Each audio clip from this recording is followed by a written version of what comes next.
and welcome to a Costa Soul Chatter special with my friend and Irishman, Tommy Byrne, who is an entrepreneur and a businessman.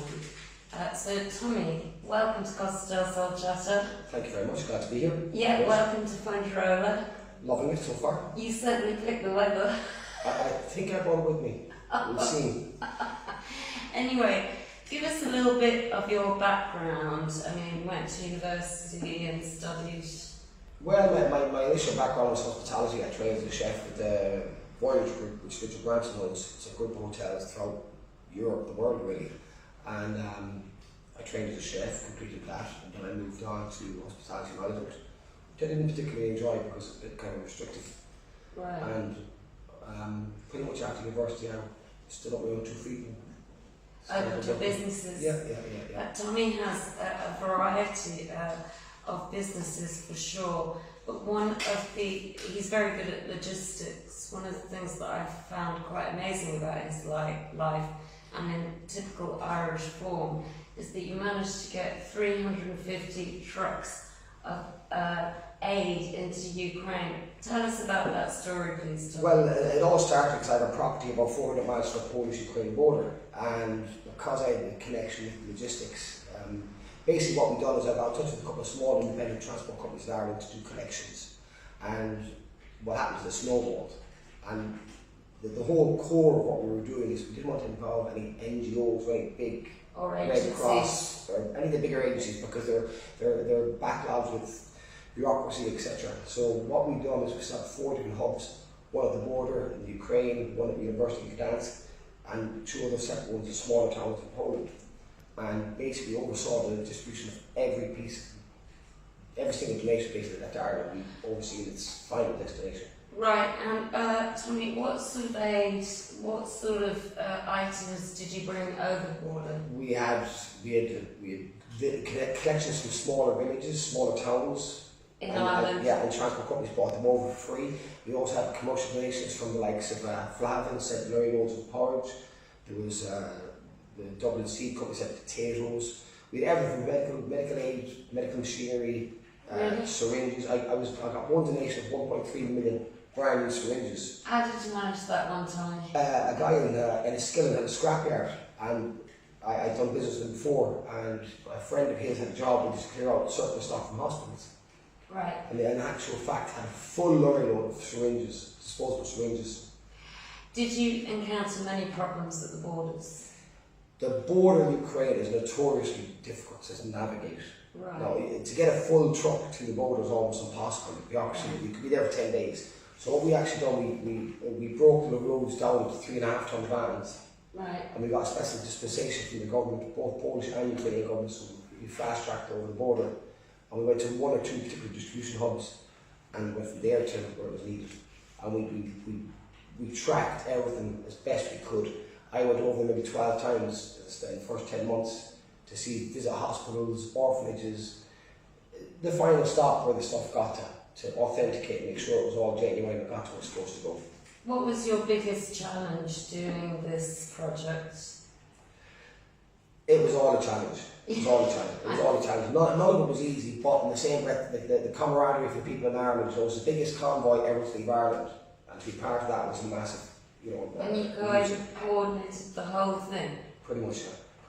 There was another chap called Joe Clancy, who's a very, very, very strong name in Dublin charities. He gave me 70 or 80 truckloads himself through his own charities. Right. But yeah, I was on the border, it was me who was doing 90% of the work.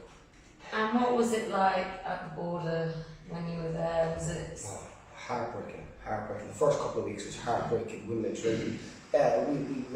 We set up a place called Fernishan, which is about 8 miles from the border, next to Medica, and they had an ex-Tesco superstore there, and there was literally hundreds of people in Z beds beside each other, scabies. There was so many stupid diseases because it was so crowded and unhygienic, and it wasn't set up for it, but it was helping people escape. Real hardship. Well done to you, Tommy. A very humbling experience. I bet. Now on to what actually Tommy's doing in Spain. Tommy has a glamping pod and cabin business that is already established, Claddagh Cabins, in the UK and Ireland. He is now expanding into Spain and possibly France on the back of this success of his UK and Irish business. Tommy, tell us a bit about the cabin business, you know. Well, I got involved in it about 4 years ago, and it just kind of grew quite quickly. Basically what we do is, most companies give you lead times of 8, 10, 12 weeks. What we try and do is kind of cut that down. We hold a certain amount of stock at all our sales destinations, which it speeds up the process. But basically what we do is all shapes and sizes of pods, cabins, whatever people want, we can manufacture to order. So literally you can just put them in your garden and have an extra studio or bedroom or office, or... There's sizes from 12 square metres up to 50 square metres, 70 square metres. So it's, you know, we do actual houses as such, 80, 90, 100 metres as well. But we focus mainly on the smaller stuff, for extra space, for office space or games room, hobbies room, that kind of stuff.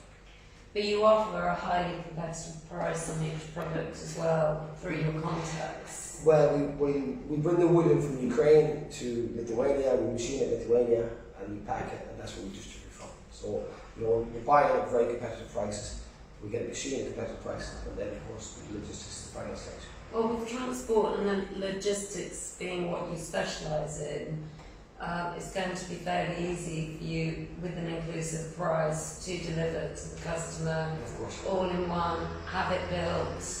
I mean, I know we're at Costa Property, as you know, I'm a real estate agent here. I know a lot of clients with lovely gardens who want to escape their husband or their wife.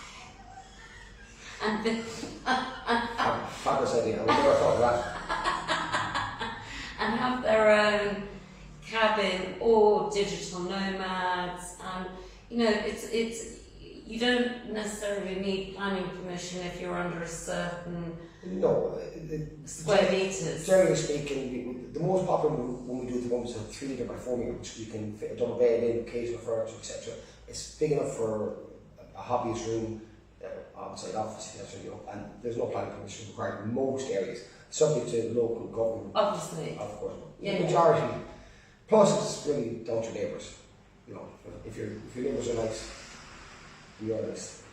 I'm sure every case is different when you're building cabins. We done one lately in Germany, and the local planning restrictions were for 80 metres and above. So we actually built a unit for 79.9 metres. Just sort of navigate the difficulties by going over that. Yeah, I'm sure, having transported all that aid to Ukraine, you know about paperwork and just coming in under the line. Why expose yourself to potential headaches and pitfalls of dealing with planning officers? If you can avoid it, I would suggest doing that. Completely. Well, listen, Tommy, it's been absolutely fantastic to have you on the show. If you are interested in Tommy's cabins, he does have a Facebook page called Claddagh Cabins, which is updated all the time with new products. You can also, in Spain, certainly contact me on 0034 634 090951 if you have any queries, and specific queries I can pass on to Tommy, who will be able to assist you. So thank you so much for joining us, and I do hope that the weather changed somewhat. We can hope. Well, anyway, viewers, it's goodbye from me.